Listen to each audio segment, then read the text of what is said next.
for his career. I think this was his Tim Bradley moment against Ruslan Provodnikov, where he felt like he had a lot to prove. Obviously, Pitbull lost his last fight, outboxed by Rayo, who's not really known as a boxer like that.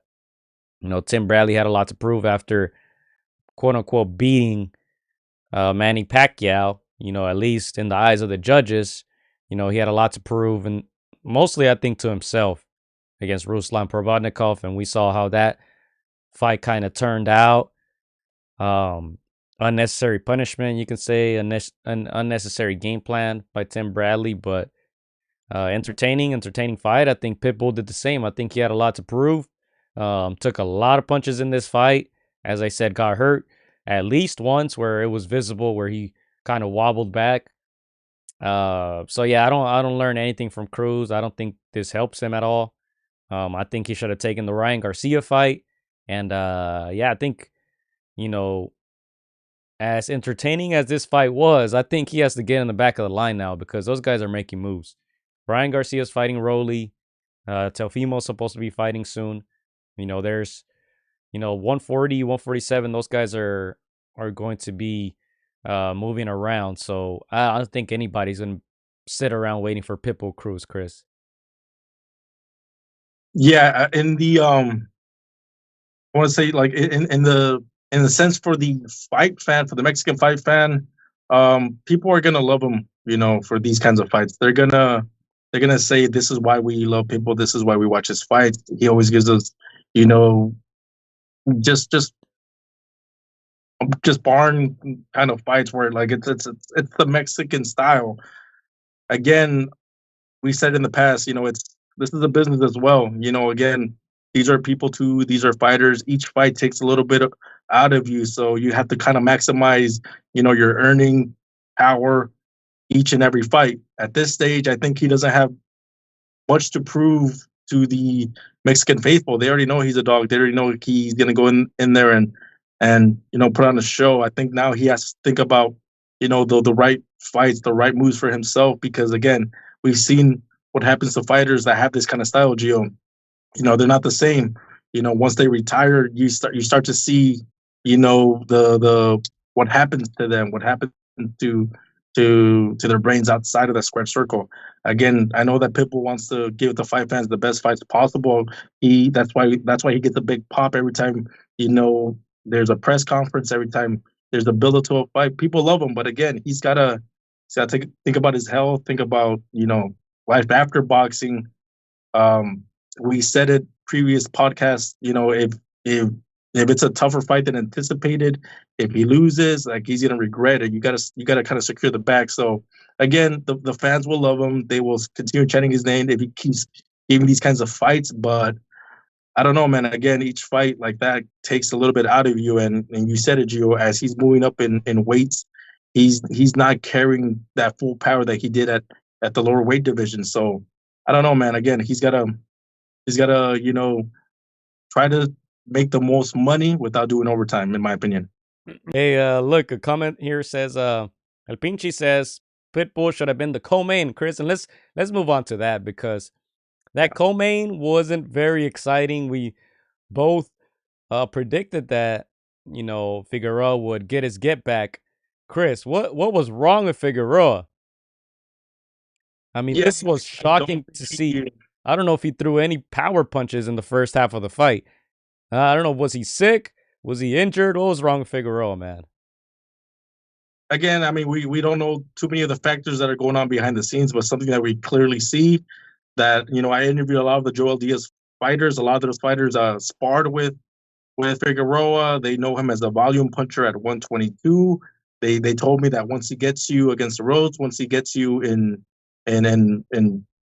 close range, he doesn't let you go. He's just a volume puncher, and that's something that we didn't see at 126, Gio. So again, it felt more like a fight where he just was not himself. It was not the same at 126. Stephen Fulton picked his shots, was more effective, was a cleaner puncher, and it's more like the Matador kind of just, having the bull where he wanted him. So yeah, Gio, I just, that volume punching did not carry over to 126, in my opinion. Figueroa was awful, says El Pinche. JC says nothing wrong with Figs. He was never that dude. Big Bro says, as I said, Fulton beat Figueroa easily. Figueroa is washed. He also adds, it wasn't exciting because of Figueroa. It looked slower and weaker than usual. JC adds on as well. He says, Figs just volume, lack of power, and not tactical. Yeah, I think that's what kind of hurt him in that first fight. I thought he won the first fight, but he looked terrible in this one. I mean, you could see it since the beginning that he wasn't gonna get off. He wasn't gonna gain any momentum in this fight. You know, Fulton did his thing. Look, anytime you wear Timbs and jorts, man, you better pull it off. You know, as he was coming out to the ring, I was like, he can't lose to that outfit. I thought it was pretty dope. You know, it worked. He won the fight, and yeah, Figueroa. I think Figueroa's done, Chris. Honestly, you know, he could have got a big fight. You know, he was talking about Inoue before the fight. He was talking about, oh, I think I have enough power to knock Inoue out.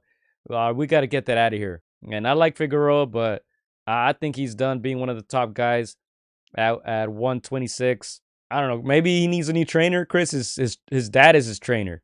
You know, how successful is that ever?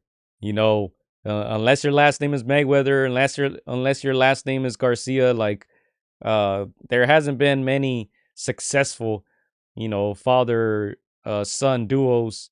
You know, Lomachenko comes to mind, but yeah, either he has to get a whole new team or move to another division. But yeah, I think he's done getting any big fights in this one. That's how disappointing his performance was. You know, we take the L on that one, Chris. We thought he was gonna pull this one off. And you got to give it to Fulton too, because Fulton did his job. Fulton did not look spectacular, you know, in this fight or his last fight. Obviously against Inoue either, but you know he got it done. It was an easy fight for him. Let's call it what it is. You know, Fulton's not a puncher. Obviously, look, 8 KOs and 23 wins. He has that lone defeat to Naoya Inoue. He got stopped in that one. He won a split decision in his last fight. He went down in round 5. But in this one, Figueroa never really made him uncomfortable, and easy win for Fulton, man. That was a little surprising, and I was surprised too, but not shocked that the fans in Vegas were booing this fight. It was very, very repetitive. I think mostly the boos are probably toward Figueroa because he really wasn't showing us much in this fight. But let's go ahead and move on to the main event, Chris, because we do have a lot to talk about. David Benavidez, 30-0 now, 24 KOs. Got his second win by decision in a row at 175. This time around against David Morrell, who was coming into the fight 11-0, 9 KOs. The Cuban. Good fight, Chris. Another entertaining one. This was a pretty entertaining night of boxing, I would say. Yeah, let me just start by saying, Gio, the first 4 or 5 rounds, some of the best rounds I've seen, but from both fighters in a long time.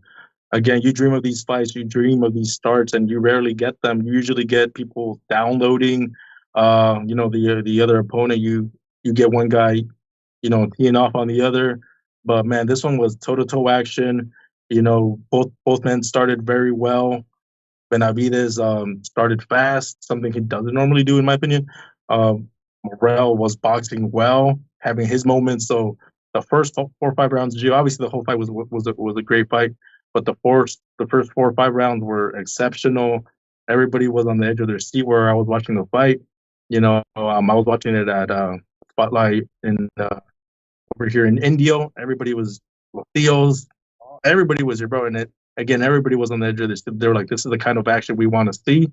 A little reminiscent of Hagler Hearns for moments. So yeah, man, that's the type of action that you dream of. Yeah, and look, both men, they said they were gonna knock each other out. It certainly looked like they were trying, right? Let's go ahead and look at that result. That was scored 118-108. Crazy scorecard, Chris. 115, 111, and then 115, 111, all in favor of David Benavidez. Let me also pull up. I think we have the scorecards on our channel. I posted the scorecard so you guys can see it round by round. I disagreed with the scorecards, but I do think David Benavidez won. If you see it there, The 108 judge only gave one round to Morrell, and that's the one where he got the knockdown. Let's get into that, Chris. Let's jump right straight into that. The knockdown. Would you consider it a knockdown? I know it was a little bit of a trip there. He got punched in the shoulder, but Morrell showed, I would say, very good power in this fight. He was able to keep Benavidez off of him a lot of times. Something we haven't really seen in the past. We've gotten accustomed to watching Benavidez fight smaller opponents. This time around, he fought a guy right around his size, and Morrell scored a knockdown on paper. Were you kind of surprised by that?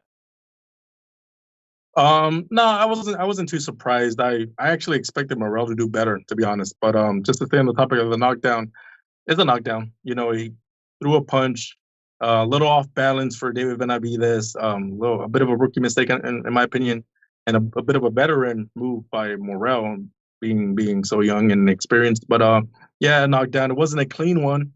I'm waiting for Morrell to do a clean knockdown. So I think a lot of people feel the way I do. It's a knockdown, but it wasn't a 100% clean one, and that's something I kind of expected.